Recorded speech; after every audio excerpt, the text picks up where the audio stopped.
The woman suffered from severe postpartum depression. Whenever she heard the baby cry, a dark urge to end it all would surface. Fortunately, her husband was a criminal investigator. He was ruthless and sharp in his duty. And he loved his wife deeply. Every time he finished a dangerous assignment, no matter how tired, he'd return to help with the child, trying to soothe her frayed nerves. As the old saying goes, even filial sons tire of a bedridden parent, let alone a husband and wife bound only by vows. Between the crushing weight of police work and the relentless torment of his wife's depression, as time wore on, the man's mental defenses finally collapsed. One time, they were locked in another bitter argument. Blinded by red-eyed rage, the man drew his service pistol and pressed the muzzle against her chin. Using this, the woman had already lost all hope. As she reached to pull the trigger herself, the man suddenly snapped back to his senses. He broke into a cold sweat.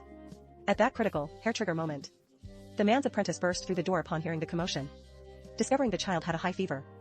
Without a word, she and the man rushed the child to the hospital. They completely neglected the woman who wanted to follow them. Watching the three of them walk away, the woman's depression flared up again. She recalled that white one, fearing she might commit suicide, had locked all the sleeping pills in the safe.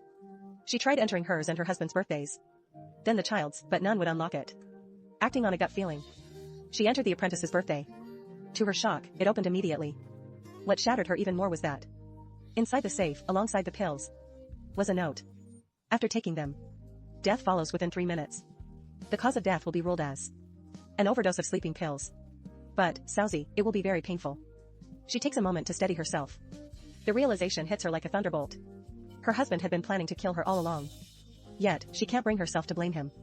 After all, this once brilliant, high-achieving detective spent 10 years caring for her, enduring it all. Anyone would have lost their patience by now.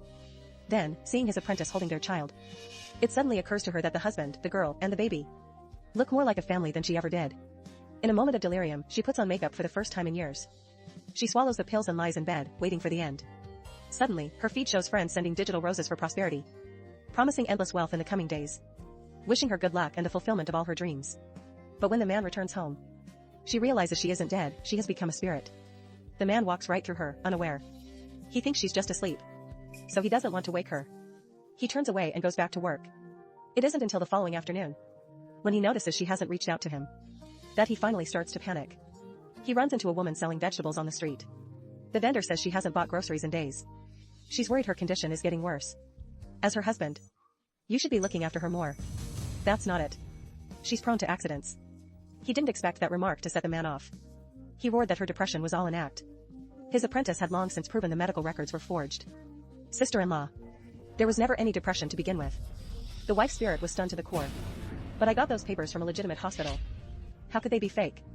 Immediately after, the man receives a call from his apprentice. She claims the power is out at home and she's terrified. She even drops a hint that someone is trying to harm her.